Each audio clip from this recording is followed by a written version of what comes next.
Olá, queridos. Nós estamos vivendo dias difíceis nos aspectos econômicos, éticos, moral, político.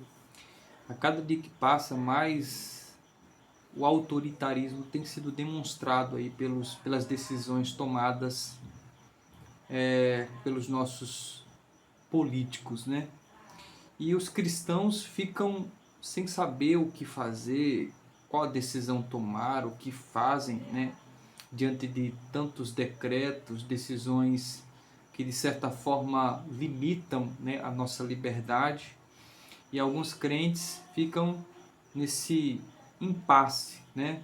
Alguns apoiam cegamente o governo, outros reprovam, mas nós temos que ter o nosso pensamento político não amparado em filosofias humanistas, mas amparado naquilo que a palavra de Deus nos diz. É verdade que alguns dizem que a autoridade do Estado ela vem do povo, mas a Bíblia diz que a autoridade dos magistrados e do Estado ela vem de Deus. Mas até o Estado tem seus limites no seu poder, limites colocados, impostos pelo próprio Deus. Então, diante desse impasse, eu queria indicar aqui um bom livro sobre o assunto, sobre a política. Um livro que eu li e confesso que foi um dos melhores livros que eu já li sobre essa questão da relação da igreja com o Estado, da questão da política de uma perspectiva cristã. Então eu quero indicar esse livro para que vocês possam ler e compreender um pouco qual deve ser a decisão e a postura do cristão. O livro que eu tenho em mãos aqui é esse livro da editora Monergismo, Com Liberdade e Justiça para Todos, Política Cristã Simplificada, onde o autor vai abordar os aspectos da política à luz da palavra de Deus e do pensamento reformado. Eu quero ler apenas aqui para vocês terem ideia do que o autor vai trabalhar aqui nesse livro, certo? No capítulo 1 ele vai falar sobre a origem do governo civil. No capítulo 2 ele vai falar sobre a função do governo civil. No capítulo 3 ele vai falar sobre o poder de um ministro de Deus. Quais são os poderes? Quais são os limites desse poder? No capítulo 4 ele vai falar sobre o poder da espada.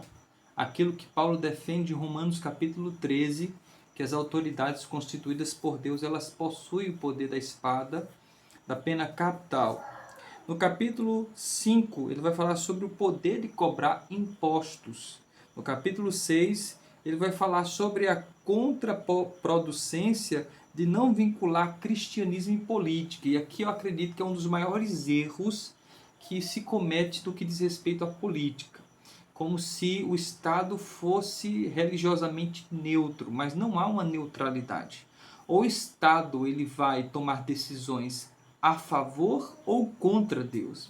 Então não existe a neutralidade no Estado, no governo.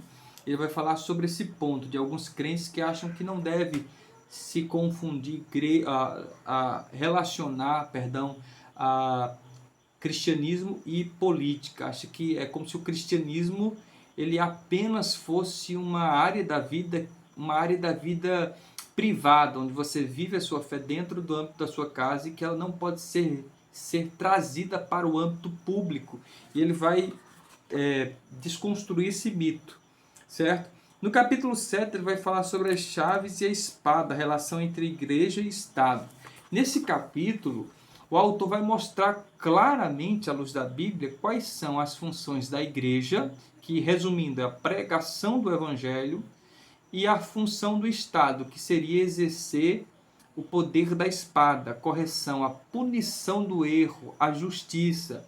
E aí ele vai argumentar que na verdade as pessoas têm confundido isso, acreditam que a igreja, que o Estado, deve pregar o evangelho, pregar o amor para os presos, para os bandidos, e acabam confundindo essas duas funções que são absolutamente distintas.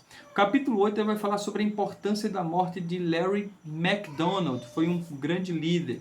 No capítulo 9 ele vai falar sobre o que você está fazendo a respeito do Holocausto norte-americano, das centenas e milhares e milhões de abortos que são feitos todos os anos no altar da neutralidade religiosa, na verdade, de humanismo. No capítulo 10 ele vai falar mulheres como magistrados civis, vai mostrar aqui sua posição em relação às mulheres no âmbito do governo civil. No capítulo 11 ele vai falar sobre agentes de transformação social. No capítulo 12, agenda social do novo governo.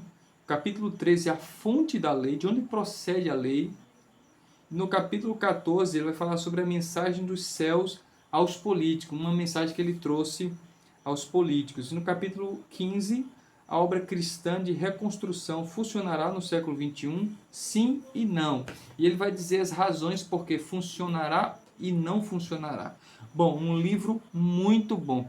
Vale a pena a leitura. Talvez você não concorde com tudo que o autor diz, mas ele vai nos dar uma orientação muito boa em relação à nossa posição política. Eu acho que o cristão que deve falar sobre política, ele deve pelo menos ter um pouco de conhecimento sobre o posicionamento dos cristãos em relação à política. Então vale a pena a leitura desse livro. Fica aí, eu indico a leitura do livro da editora Monergismo com Liberdade e Justiça para Todos.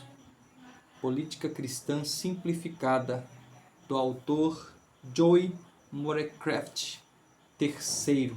Vale a pena a leitura, vale a pena adquirir esse livro.